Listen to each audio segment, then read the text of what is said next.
잭슨, 또 어딜 싸돌아 다니는 거야? 욕? 조그만 놈이 왜 이렇게 기운이 좋아? 밥 먹을 시간이야. 우리 맛있는 밥 먹자. 늘 이 시간만 되면 한바탕 전쟁을 치르곤 합니다. 다름 아닌 5살 아들내미를 찾아다니는 전쟁을요? 이 녀석은 저와 숨바꼭질 놀이라도 하는 것처럼 매번 다른 장소에 숨어 있어서 찾아다니는 것도 일입니다. 오늘은 또 어디에 숨어 있는지 집안 곳곳을 찾아봐도 보이질 않았죠? 결국 찾긴 찾았습니다만 언제 저기까지 갔는지 창고에 숨어 있더라고요. 잭슨, 너 자꾸 밥 먹을 시간에 숨어 있을 거야? 자꾸 그러면 혼낼 거야? 죄송해. 잭슨과 저의 일상 대화입니다. 아이를 키우다 보니 자연스럽게 부모님이 존경스러워지더군요. 왜 그렇게 매번 죄송한 일들만 저지르는지. 남편은 우리 가족을 위해 밖에서 열심히 일하느라 정신이 없기에 이런 일들은 주로 저의 몫이 되었습니다. 당연한 일이죠. 그런데도 한 번씩은 차라리 내가 나가서 돈을 벌어오고 우리 남편에게 집안일을 케어하게 시키고 싶은 날도 있습니다. 일의 경중을 떠나서 워낙 반복적인 일이고 즐겁지 않은 일이기에 그런 생각이 드는 것이죠. 하지만 그런 저에게도 천상의 취미가 있었습니다. 바로 한국 드라마를 시청하고 한국 물건들을 쇼핑하는 것입니다. 한국 드라마야 최근에는 전 세계에서 주목을 받고 있는지라 모르는 사람이 없겠지만 저만 알고 있는 한국의 또 다른 매력이 있습니다. 바로 한국의 특이한 물건들이죠. 한국에서 만든 브랜드 제품들도 성능이 뛰어나고 효율이 높지만 의외로 알려지지 않은 보물들이 많습니다. 그 중에서 저는 특히 홈이라는 도구가 인상 깊었습니다. 이 도구는 요즘에는 마당에 심어놓은 식물들을 관리할 때 사용하고 있을 정도로 말이죠. 남편이 퇴근하고 식사를 하던 중이었습니다. 여보, 우리 한국에 여행 한번 가요? 관광지도 다니고 맛있는 거도 먹고 쇼핑도 해요. 요즘 잭슨 혼자서 케어하느라 많이 힘들지? 나 요번에 프로젝트만 마무리되면 휴가 낼 거니까. 그때 바로 한국 갑시다. 제 남편은 아주 성실하고 가정에 충실한 남자입니다. 그런 점들 때문에 제가 이 남자와 결혼하게 되었죠. 이번에 한국을 방문하게 되면 2번째 방문인데요. 그래서인지 더 기대되고 그 시간이 기다려집니다. 아는 맛이 더 무섭다는 말 아시죠? 한국 여행이 얼마나 저에게 즐겁고 만족감을 주는지 알기에 더욱 그랬습니다. 이때만 하더라도 이번 한국 여행에서 그러한 충격적인 사건을 마주할 줄은 상상조차 하지 못했습니다. 여보, 준비 끝났어? 또 나중에 비행기 타려고 그러는데 뭐가 빠졌네, 뭐 안 가져왔네 하면 안 된다. 걱정 마. 이번에는 한 달 전부터 미리 챙겨뒀거든. 드디어 남편의 휴가 시즌이 다가왔고 우리 가족은 2번째 한국 여행을 하게 되었습니다. 무려 14시간 동안 하늘을 날아서 한국에 도착했습니다.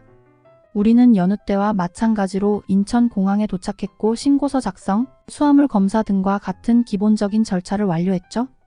입국 심사를 마친 우리 가족은 택시를 잡아 타고 예약된 호텔로 이동했습니다. 무려 3년 만에 오는 한국이었지만 한국은 이번에도 우리를 반겨주는 것 같았습니다. 저번 여행과 달라진 점은 여행 인원이 2명이 아닌 3명이 되었다는 점이었죠.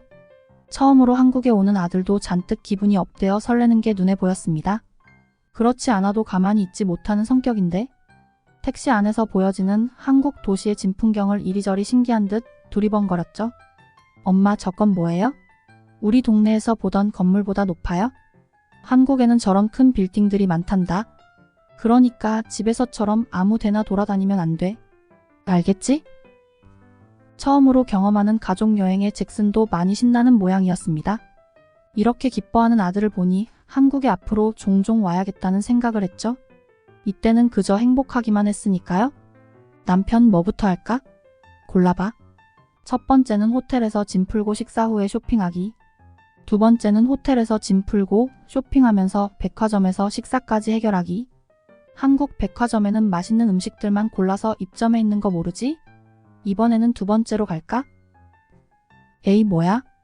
답은 정해져 있으니 너는 대답만 하라는 뭐 그런 거야? 자기 하고 싶은 대로 하자. 혼자서 잭슨 케어하기 힘들었으니까 이번 여행은 당신 하고 싶은 대로 해. 이러니 제가 남편을 사랑하지 않을 수 있나요? 저희는 호텔에 도착하자마자 짐을 후다닥 풀어 젖히고 외출을 준비했습니다.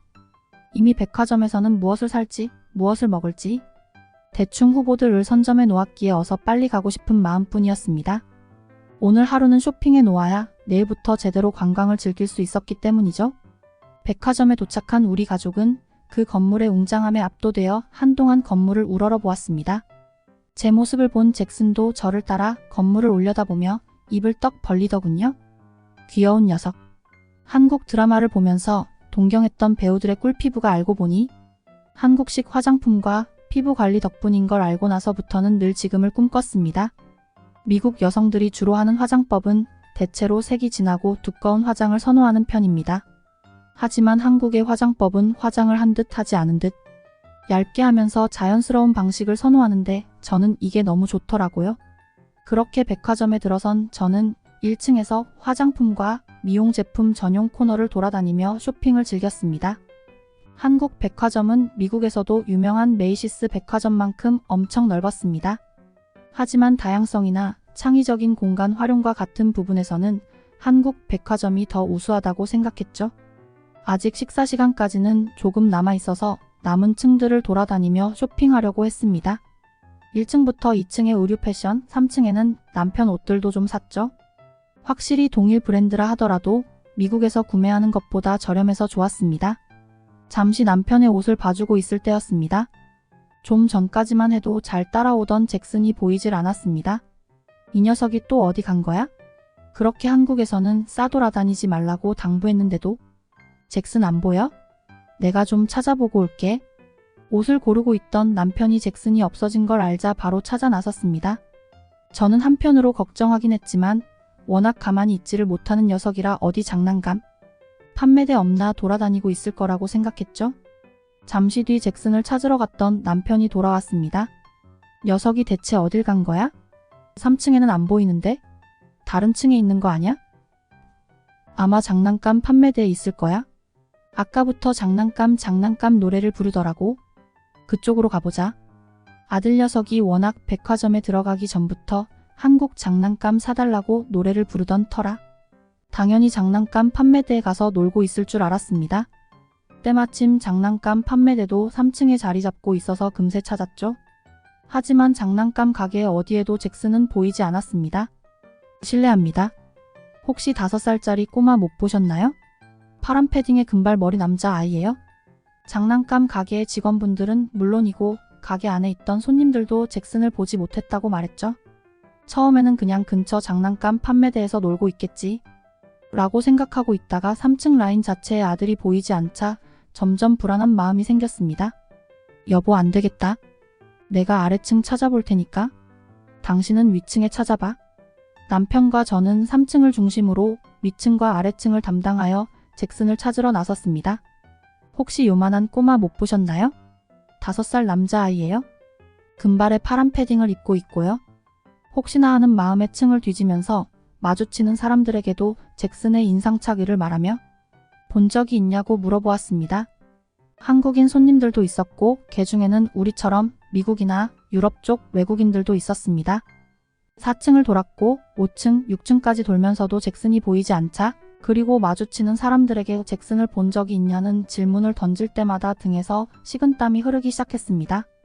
아무리 백화점이 넓다고는 하나 이곳에서 아이를 잃어버릴 거라고는 상상도 하지 못했습니다. 제가 6층을 다 돌아갈 때쯤 전화가 걸려왔습니다. 여보 잭슨 찾았어? 지하 1층 식품 판매대까지 돌아봤는데도 안 보여. 거긴 어때? 이제는 불안감이 현실이 되어 아찔함마저 느꼈습니다. 대낮에 사람들이 이렇게 많은 백화점에서 아이가 사라졌다는 건 일순 현기증이 일어났죠. 누군가 목적을 가지고 고의로 아이를 데려갔을 수도 있겠다는 생각까지 들었습니다. 그런 생각을 하는 순간 남편이 먼저 입을 뗐습니다. 여보, 아무래도 우리끼리 찾는 것보다는 도움을 요청해보는 게 좋겠어? 여기 안내데스크 같은 곳 있는지 알아보자. 안내데스크에 도착한 저는 백화점 직원분들에게 도움을 청했습니다. 그런 사정이 있는데 혹시 CCTV 같은 거 확인 좀 할 수 있을까요? 아이 동선이라도 확인해야 할 것 같아요. 직원분에게 아이 동선 확인을 위해 CCTV 확인을 부탁드렸습니다. 다행히 직원분은 친절하고 신속하게 대응해 주셨죠. CCTV를 확인하던 저는 매우 놀라고 말았습니다. 저기 우리 잭슨이에요? 지금 이거 실시간인가요? 아니면 녹화? 몇 시 몇 분이죠? 이건 실시간 화면이에요? 저기는 1층이네요? 아마 이 근처 같은데요? CCTV 속에는 파란 패딩을 입은 잭슨이 누군지 모를 검은 머리 여성의 손을 잡고 엘리베이터를 통해 어딘가에 내리는 모습이 담겨 있었습니다. 활발한 녀석이지만 낯선 사람은 잘 따르지 않는 아이인데 손까지 잡고 다니는 모습이 뭔가 석연찮았습니다. 게다가 한국에는 아는 지인도 없기에 더욱 그랬죠. 순간 제 머릿속에는 퍼뜩 지나가는 생각이 있었습니다. 여보, 예전에 미국에서 웬 불임 여자 하나가 길에서 모르는 아이를 데려다가 키운 사건? 기억나? 제 말에 남편도 순간적으로 안색이 창백해지는 듯 했습니다. 그리고 약속이나 한 듯 저와 남편은 잭슨으로 추정되는 아이가 있는 곳으로 질주했습니다. 제발 저 아이가 잭슨이길 바라면서 말이죠. 사실 정확하게 어딘지도 모르고 뛰쳐나간 거였습니다. 1층이라는 사실만 확인한 채로 말이죠. 남편과 저는 미친 사람처럼 1층을 뛰어다녔습니다. 그때 백화점 1층 내에는 영어 안내 방송이 나왔죠. 5살 남자아이를 잃어버린 미국 부모님. 안내 데스크로 와주세요. 우리는 다시 안내 데스크로 돌아갔고 그곳에는 잭슨이 있었습니다. 잭슨? 너 대체 어디 있었던 거야? 꼴은 이게 뭐니? 넘어진 거야 뭐야? 다친 데는 없어? 괜찮아? 갑자기 래퍼처럼 쉬지 않고 떠들어대는 바람에 잭슨은 무언가 말을 하려다가 멍하니 저만 바라보았습니다. 그리고 제가 화가 났다고 생각을 했던 모양인지 갑자기 죄인 모드가 되었습니다. 고개를 숙이고 잘못했다는 말만 반복했죠. 그때 안내데스크 직원분이 저에게 다가와 상황 설명을 해주셨습니다. 어머님, 아이가 엘리베이터를 타고 지하주차장 쪽으로 갔었나 봐요. 그곳에서 아드님이 여기저기 뛰어다니다가 넘어지는 걸 아까 아이를 데려다 주신 여성분이 보셨대요. 그래서 그분이 아이를 데리고 여기까지 맡겨주신 거예요? 저는 그제야 어떻게 상황이 돌아가는지 알게 되었습니다. 그리고 한순간이었지만 부정적인 생각을 했던 제가 너무 한심하고 부끄러웠습니다. 정말 감사합니다. 혹시 아이를 데려다 주신 분은 어디에서 만날 수 있을까요? 사례를 해드리고 싶습니다. 아이만 데려다 주시고 가셨어요? 안 그래도 주차장에서 쇼핑을 마치고 집으로 돌아가려던 참에 아이를 목격하신 거라고? 개인주의가 만연한 미국이나 유럽이었다면 쉽게 경험하지 못할 일이었습니다. 아무리 아이 혼자서 그런 상황에 놓여있다고 한들 자기 일이 아닌 일에 참견하지 않는 경향이 심하기에 한국이 아닌 다른 곳에서 이런 일이 있었다면 어땠을지 생각만 해도 소름이 돋았습니다. 대체 한국은 어떤 나라지? 이래서 한국의 치안이 좋다고 하는 건가? 한국의 치안은 경찰이 우수하기 때문이 아니었습니다. 한국인들의 국민성이 우수하기 때문이었죠. 워낙 짧은 시간에 일어난 일이었기에 큰 화제가 된 것은 아니었지만 저희 부부는 많은 것을 느꼈습니다.